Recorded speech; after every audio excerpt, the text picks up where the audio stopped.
할렐루야. 하나님께 영광 돌리며 여러분 모두를 축복합니다. 오늘은 7월 14일 주일 말씀 묵상입니다.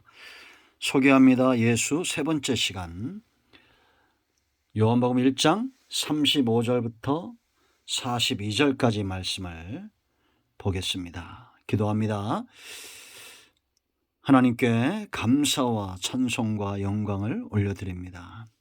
거룩하고 복된 주일을 우리에게 허락하시고 사모하는 마음으로 하나님을 예배하며 성전에 나가게 하시고 말씀을 사모하게 하시니 감사합니다. 주의 보혈을 의지하는 모든 주의 백성들을 정결하게 하시고 하나님이 기뻐하는 예배 산제물로 드려지는 귀한 시간이 되게 하옵소서. 하나님이 찾으시는 진정한 예배자 그 한 사람으로 하나님 앞에 서기를 원합니다. 사모하는 영혼들을 주님 기억하시고 오늘 이 같은 시간에 온 세계에서 교회들마다 예배하고 기도하는 곳에 복음이 확산되어지고 하나님의 나라가 세워지고 교회는 강해지며 성도들은 믿음의 견고하게 서는 시간 되기를 원합니다. 교회마다 다툼들이 사라지게 하시고 형제가 연합하여 동거하고 하나 되는 교회마다 하나 되는 은혜가 있게 하옵소서. 오늘 우리가 주님을 만나기를 원하며 주님 명령에 붙들림 받아 복음을 전하는 그런 사명 있는 자들이 되기를 원합니다. 말씀하실 하나님을 찬양합니다. 종을 낮추시고 말씀의 도구로만 쓰임받게 하옵소서. 예수님의 이름으로 사모하며 기도합니다. 아멘. 할렐루야. 여러분, 우리가 보지 않고 듣지 않고 증인된 사명 감당할 수 없습니다. 1장에서 예수님을 만나는 귀한 은혜가 있기를 축복합니다. 예수님 당시에 세례 요한이나 사도 요한이나 제자들이나 똑같은 성령에 의해서 예수님을 만났죠. 성령이 역사하는 사람들, 하나님이 제자로 부르시고 성도로 부르시는 모든 사람들은 지금도 여전히 눈으로 보는 것처럼 귀로 듣는 것처럼 주님을 향한 믿음에 견고하게 설 수 있다는 것, 이것이 복음과 교회와 기독교가 가진 신앙의 신비가 됩니다. 여러분, 요즘 제가 출애굽기도 말씀드렸지만 아주 무서운 바이러스가 있다고 했죠. 그게 무엇입니까? 우리가 코로나19 이 바이러스가 무섭다고 말합니다. 왜 무섭습니까? 이게 강하죠. 의술이 이렇게 발전하고 의학이 발전하고 과학이 문명이 발전했어도 이 코로나19로 전 세계적으로 엄청나게 수십만 명이 어려움을 당하고 죽임을 당하는 이런 일들이 우리에게 일어나고 있습니다. 강할 뿐만 아니라 보이지 않습니다. 이 바이러스가. 보이는 적도 상대하기가 쉽지 않은데 이 보이지 않는 겁니다. 그러니까 마스크를 쓰고 예방책을 우리가 귀하게 여기죠. 사람을 만나는 것이 이처럼 두려웠던 적이 없고 식당과 카페와 한때는 우리의 즐거움의 장소였던 곳들이 이제는 재앙의 장소가 되고 있습니다. 잠깐 숨 돌릴만 하니까 또 클럽이며 술집이 기승을 부리고 있습니다. 어쩜 이렇게 바로의 마음, 애굽의 사람들과 바로와 같은지 모르겠어요. 이 보이지 않는 적, 치료제가 없다는 겁니다. 백신은 불안정하고 이제 앞으로 우리가 이런 생육하고 번성하고 정복하기 위해서 이런 모든 바이러스도 다스리게 되겠지만 참 무섭습니다. 그런데 여러분, 이 코로나19보다도 더 강력하고 무서운 것이 뭐라고 그랬습니까? 죄의 바이러스입니다. 죄. 왜 그렇습니까? 강하기 때문입니다. 죄 뒤에 뭐가 역사할까요? 하나님일까요? 성령님일까요? 예수님일까요? 아닙니다. 이 죄 뒤에는 사탄이 역사하기 때문에 강력한 겁니다. 근데 무서운 사실은 이 사단의 역사가 눈에 보이지 않는다는 겁니다. 그래서 대부분의 사람들은 무시합니다. 사탄이 어디 있냐, 귀신이 어디 있느냐, 나무는 열매로 하는 겁니다. 성령의 역사와 사탄의 역사는 빛과 어둠처럼 분명히 다릅니다. 참 감람나무 열매와 돌 감람나무 열매처럼 분명히 다르고, 들포도 열매와 참포도 열매처럼 분명히 다릅니다. 요한복음 15장에서 우리가 공부하겠지만 열매를 많이 맺어야 예수님의 제자가 되고 하나님께 영광을 돌리는 겁니다. 사단은 존재합니다. 성령의 역사도 존재합니다. 그 열매로 아는 겁니다. 이 죄는 강하고 사단은 보이지 않습니다. 그런데 놀라운 사실은 치료제, 백신이 있다는 겁니다.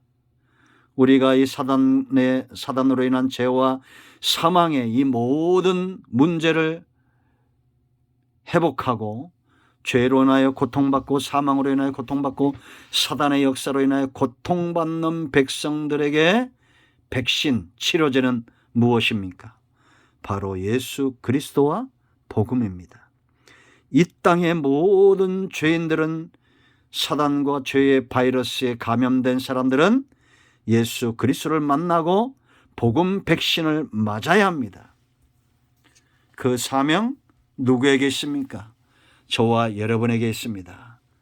여러분, 왜 우리가 예수를 믿어야 됩니까? 오늘 본문에서 예수님이 어떤 존재인가가 분명히 드러납니다. 여러분, 39절 말씀 보세요. 예수께서 이르시되 와서 보라 그럽니다. 이 전 상황 35절부터 38절까지 세례 요한이 두 제자와 있을 때 예수님이 건의심을 보고 보라 하나님의 어린 양이로다 했을 때 그 두 제자가 그 말을 듣고 예수를 따릅니다.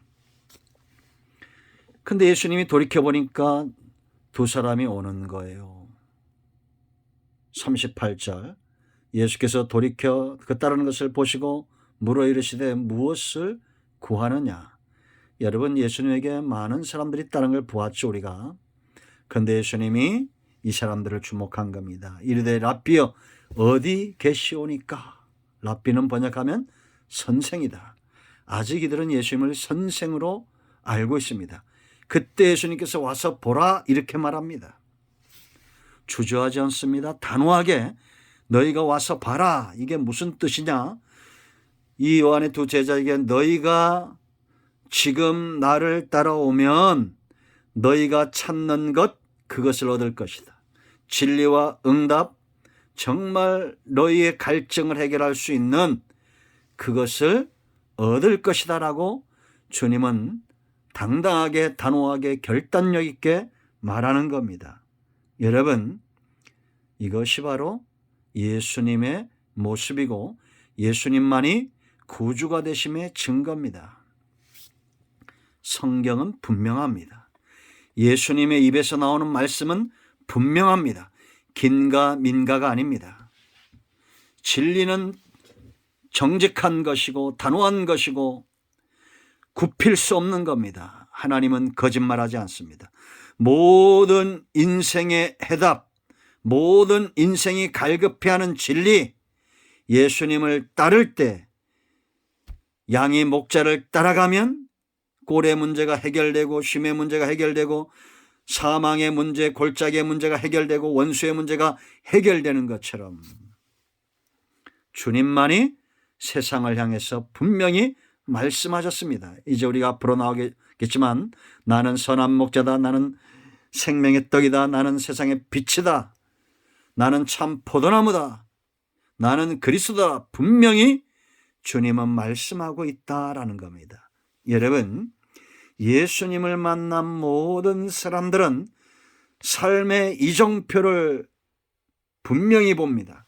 그전까지는 방황하고 그전까지는 잘못된 삶을 살아왔던 자들이 주님 만나고 진리를 발견하고 응답을 발견하고 그 삶이 변화되는 것, 우리는 성경에서 숱하게 봤고 역사 가운데 우리 주변에 숱한 간증으로 보고 있다라는 겁니다.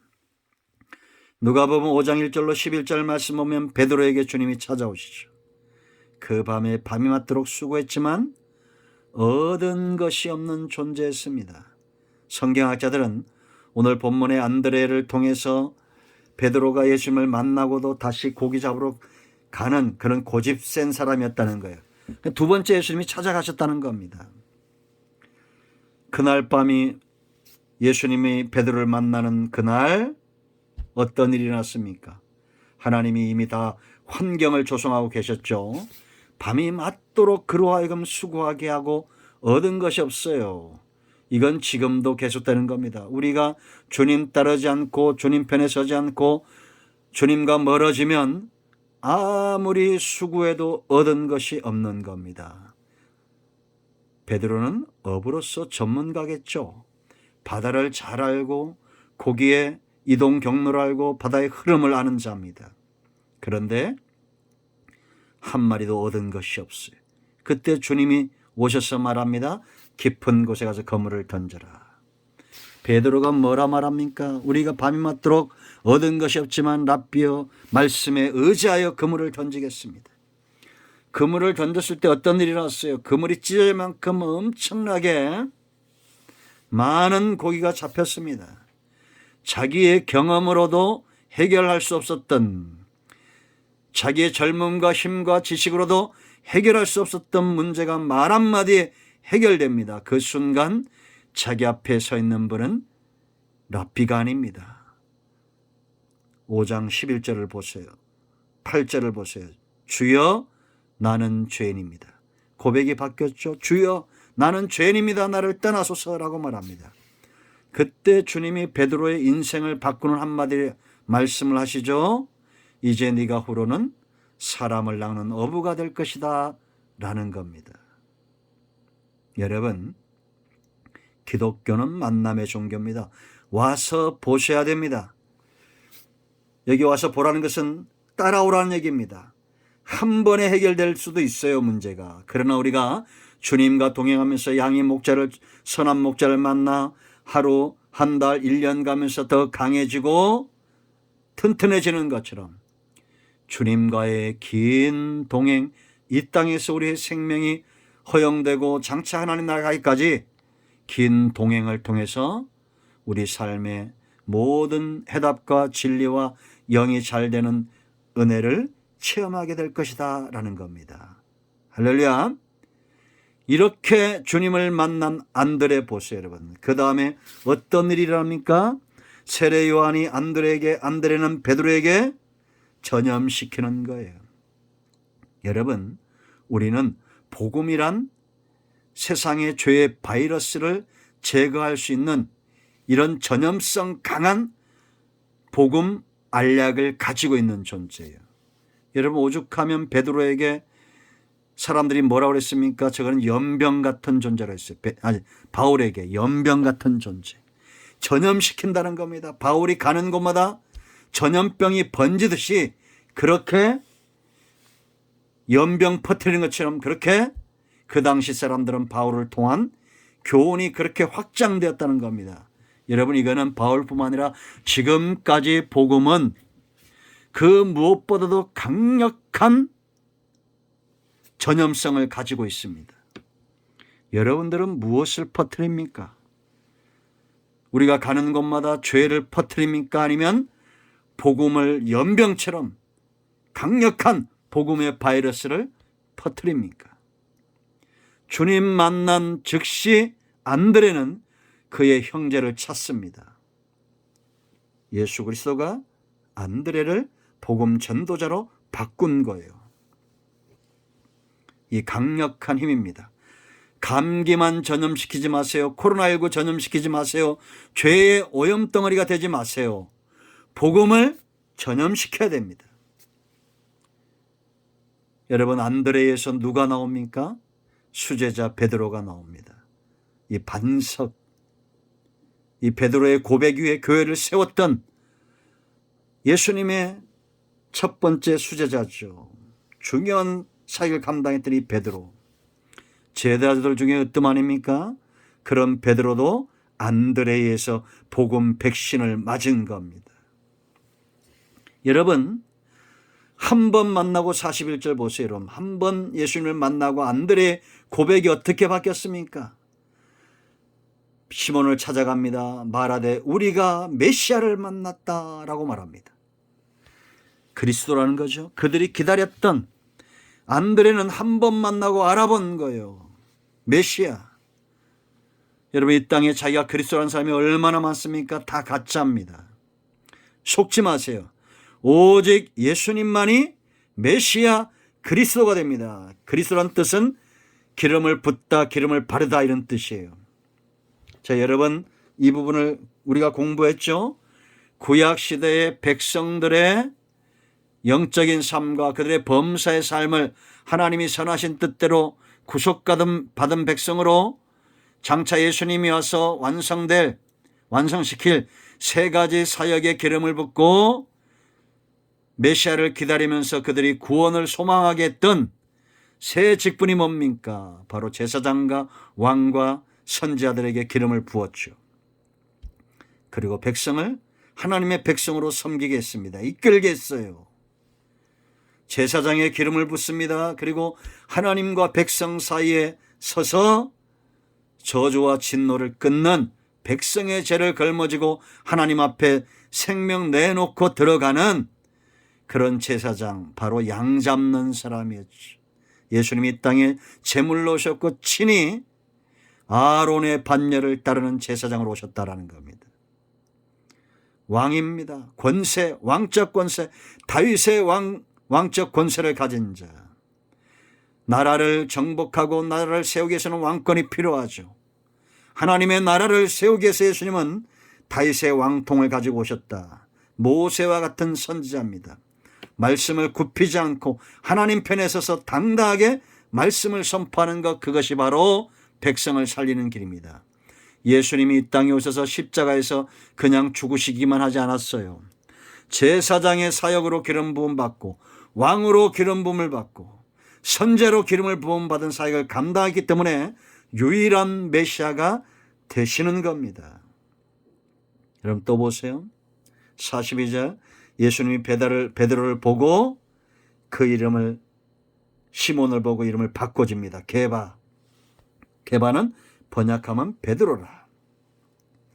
성질 급한 구속도 있지만 베드로 중심의 반석, 게바는, 이 베드로는 번역하면 반석이라는 뜻이, 반석같이 견고하고 흔들리지 않는 그런 중심을 가진 자라는 것을 주님이 꿰뚫어 보신 겁니다. 예수님이 어떤 분인 게 보이죠? 전능하신 하나님이에요. 우리의 안고 일어섬을 하시고 우리의 중심을 하시고 우리의 과거, 현재, 미래, 우리의 성향과 성품을 다 아시는 분들입니다. 우리가 눈을 가리고 속이고 입술을 열어 거짓말한다고 해도 주님이 속겠어요? 너는 반석이고 너는 가룟 유다고. 주님이 다 아시는 겁니다. 사람은 속일 수 있어요. 세상과 죄와 음란한 세상에서 우리가 방탕하고 그렇게 살아가면서도 우리가 하나님 앞에서 우리의 중심을 그대로 드러낼 수 있어야 됩니다. 주여, 나는 죄인입니다. 베드로처럼 나를 떠나소서. 감당할 수 없다는 겁니다. 그런 중심에 자기를 드러내는 그런 베드로를 주님은 기뻐하시고 제자 수제자로 삼으신 거예요. 여러분에게 이 예수님을 소개합니다. 우리 모든 인생의 이정표가 되시는 분입니다. 저와 여러분을 사역 위에 우리의 이름을 바꾸시며 우리의 삶과 사역을 온전히 세우시는 분, 오직 예수님 외에는 없습니다. 그러므로 여러분, 신천지 이만에게 넘어가지 말고, 안상홍에게 넘어가지 말고, 여호와의 증인이여 이 땅에 있는 수많은 이단과 우상숭배에 빠지지 마세요. 지금도 여전히 예수님은 메시아 그리스도가 되십니다.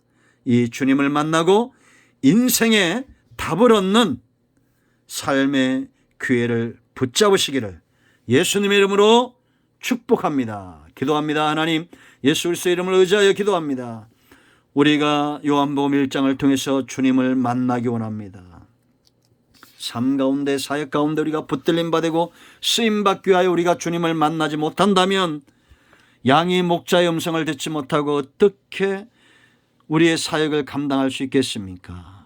하나님을 영화롭게 하고 땅을 기름지게 하는 복음에 붙들림 받고 아브라함과 다윗의 언약을 이루는 삶을 살 수 있도록 주여 우리에게 만남의 축복을 허락하시고 성령 안에서 강권적으로 회복되는 은혜가 있게 하옵소서.